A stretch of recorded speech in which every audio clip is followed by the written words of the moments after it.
Hi, I'm Paul. You may remember me from previous videos, such as the last one I've done, or the one before that. Today I want to talk about enabling. So this is often heard when we're talking about addiction stuff. You often hear people talk about being an enabler. Hard to say. And what they're referring to is that so we'll say you, the generic you. When you are an enabler, what you are doing is providing opportunity for another person to engage in their destructive behaviors, their addiction. And so some forms of recovery-minded treatment activities or groups or something, some people might have a mindset that enabling is a bad thing and that you shouldn't enable somebody and that you have to engage in something called tough love in order to allow someone to hit rock bottom so that you do not enable them to engage in their addictive behavior. Well, I think all that's garbage.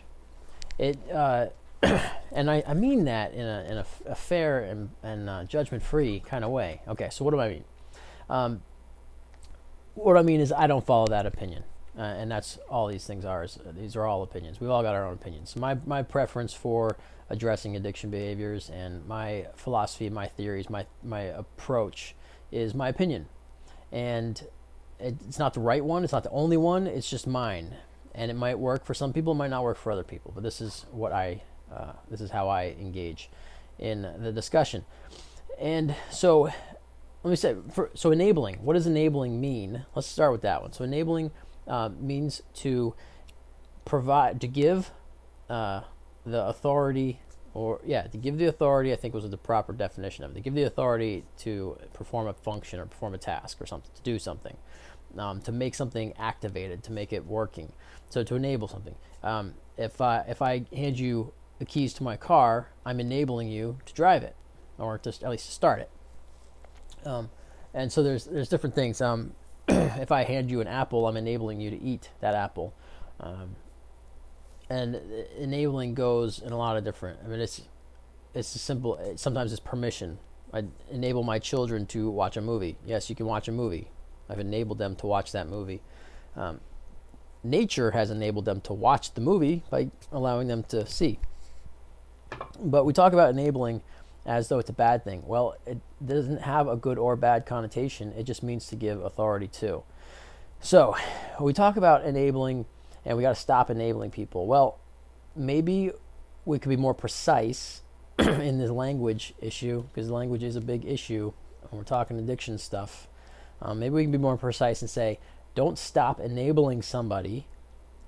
In general, we want to stop enabling somebody to hurt themselves, maybe, but even that, it's not really my place to do that. It's up to them to decide that. But rather than focus on the negative or focus on stopping doing something, let's focus on starting doing something. So let's stop recovering, let's start living. Let's focus on enabling each other to do well, to do healthy things. And that's the tricky part. So if you've got someone who you are housing and they're using substances and you don't like it and they don't like it maybe, but we'll leave the person out of it for now. We'll just say from your perspective as the supposed enabler, rather than enabling them to fail, how about you enable them to succeed? Now that's what I just said. Okay, so why did I bring that up? I don't know. But that's the tricky part. We're in a loop here. I just get a lighter over there. That's weird. So instead of kicking somebody out, taking away their home, taking away their source of food, perhaps taking away a social connection, taking away their security and comfort, in order to stop enabling them to persist in their addiction behavior, maybe we can maybe we can enable them to do better, but it really comes down to if the person is willing to accept that enabling help or not. And that's the thing with enabling. Enabling is just giving the opportunity. So depending on what the situation is, this is why I'm trying to make this general, but it's really difficult to do that because there's just too many different elements to it. But you can enable somebody to succeed or to fail. Now, I don't think that a parent, let's get a little precise here. I don't think that a parent who has a upper teens or young adult age child living in their home and they're providing a safe place for them and they're providing food for them, I don't think that that person is enabling their child to do the addiction behavior. Perhaps they enabled them through their whole life experience of conditioning and stuff like that, but it's not about blame. It's just about understanding what's going on, what the situation is. But the enabling of providing a place for someone to live is not enabling them to do poorly. It's enabling them to live, and if things in their life are so difficult that they continue to make the choices that lead to self-harm or to unwanted circumstances, well, then that's a problem. And so, again, this is a tricky one to talk about because there's just so many elements to it. And maybe I don't want to, or I'm not prepared to really get into it right now in my mind. But I think it's worth reminding us that enable is not a bad word. To be an enabler can be a good thing. A school teacher can be an enabler for a child's learning. A coach can be an enabler for someone's sports performance. A boss can be an enabler for an employee's good performance. As a counselor, I can be an enabler for someone's success in understanding themselves, increasing their awareness, and living with more intentionality. A parent can be an enabler for providing their child opportunities to learn, to grow, and to make their own way, to increase in personal responsibility. And I think saying that enabling, saying that calling someone an enabler, saying that you're enabling this person to persist in their addiction, I think that's taking too much responsibility off of the person engaged in the addiction and putting it on the other person. Like with my children, I make dinner and I say, here's dinner. Oh, we don't want that. Well, this is what I made and it's good for you and it tastes great, so just try it. You might like it. I'm enabling them to eat. It's their choice whether they eat or not.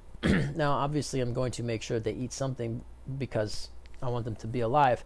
But if they don't eat right away, or if they don't eat a lot, or if they don't eat at all for one night, well, we live in America. I do, and my kids they're eating fine, and they will eat. But it's not the end of the world, and so I'm enabling them to eat. It's their choice whether they do or not. My kids eat fine, so don't worry about that. I always make them something because I'm weak. I'm enabling their bad behavior, you could say, in not wanting to eat what I made for dinner the first time. But call me a softie, I don't care. They're my children, they need to eat food. So we can enable people to do. Enabling just means that we're giving someone an opportunity, and it's up to them whether or not they use that opportunity for their growth or for their harm.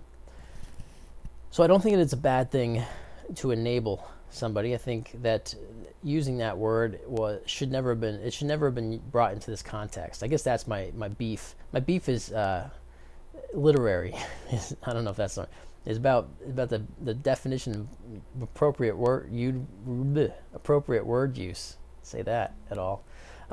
But my beef is that we've taken this term that's actually a good thing. To enable somebody is a good thing, and we've turned it into something negative and harmful. Now we're saying, oh, don't enable, and then that leads into that tough love thing, where love is not punitive. Love cannot be punitive, in my opinion. I don't think love can be punitive.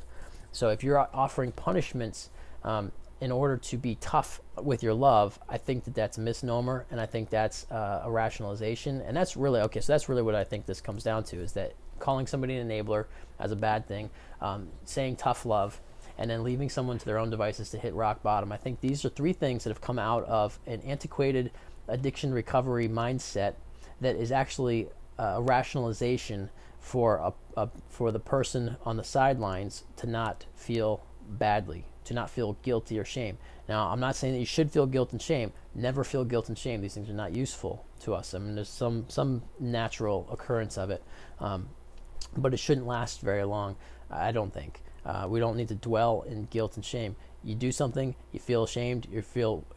Shame is when you feel remorse for a foolish decision or foolish action. So, okay, well, I messed that up. Done. Move on. Don't dwell on it. Guilt. Oh, I caused harm to somebody. How can I fix it? Fixed it. Move on. Don't dwell in it. It's harmful to your body. It's a negative. It's a low vibration energy. We don't want that. But I'm not saying this that we should be shaming or causing guilt to the bystanders, to the family members, to the loved ones who are not experiencing addiction. But I feel like that's what the enabling, tough love, and hitting rock bottom have become. It's been a way for people, the bystanders, the secondhand addiction experiencers. I think it's a way for them to rationalize not doing more, not getting engaged. And why aren't they? Because they're afraid, because they've been hurt. A whole lot of times they're injured as well. And so this is why it's such a tricky thing to talk about, because there's so many, I'm all over the place here. And so it would take a long discussion to really hit these topics. But the person using the substance is injured. That's why they're using the substance. They're injured or they're afraid, both, one or the other, all of it. The person on the sidelines is injured and afraid. They're injured because this person's persisting in this experience. They probably lied to them, they've taken from them, whatever it is. But the person on the sidelines is injured and afraid. The person experiencing it is injured and afraid. And so rather than calling out one side or the other, us and theming everything, saying, you're an enabler, you're not trying hard enough, you got to hit rock bottom. I am at rock bottom. How do you know what rock bottom is? This is tough love. I love you. That's why I'm casting you out from my house like a whatever, and I'm throwing you to the wolves. And then, if you loved me, you wouldn't throw me to the wolves. And so, we have this back and forth. Rather than taking out on each other, if we could come together and heal, well, maybe that would be better. So if we can enable each other to heal, because we're both injured at that point, if we can enable each other to heal, that's the solution. How do we enable each other to heal? Well, first of all, we get off our high horse thinking that I'm the only one that knows what it is to experience this misery and suffering, and realize that we're all experiencing misery and suffering, and then to humble ourselves and to engage in love, which is the opposite of fear, or at least can't exist with fear. And so love is acceptance, and love says, this is what I am right now, this is who I am right now, this is what I'm doing, this is the conditioning I put on myself. Now this is both sides, whether you're experiencing addiction or you're on the bystander. Both of you can think, this is where I am right now, this is what I'm doing with my life, and this is my conditioning. And I don't fault myself for it, I don't fault anybody else for it. I accept responsibility for this, and this is not my preference anymore. I prefer to live life this way, and then build towards that, and then come together. And it takes a level, each person needs to do this. And so when one person doesn't as quickly as the other person, it becomes problematic. Or if neither person does it, it's problematic. So what have I said here? I don't know. I think I've said a lot of things that might have bounced back and forth a bit. But the takeaway is that enabling is a good thing, and that we should enable each other to do right things. But it's not our choice. We can only enable each other, and then I can enable somebody, but it's their choice still. No matter what opportunity I've made available to them, it's their choice whether or not they use it for their betterment or for their detriment. And it's not my place to judge. I might say, I gave you the opportunity, and you could have taken this, and you could have run with it, and you could have become something. And they say, well, I don't want to be what you want me to become. And that's where it comes down to. I don't know what you should be, and I don't know what I'm going to be. And so how can I enable you to a specific thing? If you think that you're enabling somebody, but you've got a mind of what they need to become, then you're probably not enabling them. You're just controlling them, or trying to. I don't know who I'm talking to. I don't know who this is addressing. This is something that was on my mind, the enabling, some of this language stuff, after listening to some podcasts over the weekend. And so I wanted to hit on those things, and it kind of just jumped into this one. But it's good. I like to think out loud, and it brings this stuff up, and then maybe it can incite some conversation, and then we can continue to explore this together. When I say something, it doesn't necessarily mean this is the case, this is what I believe, this is what I'm contemplating, this is what I'm thinking about. Everything is fluid. I don't know anything. I'm going along. I have opinions on things, and I have beliefs on things, and I take in the evidence, and I draw conclusions as I go along. It's ever evolving. And so that's that.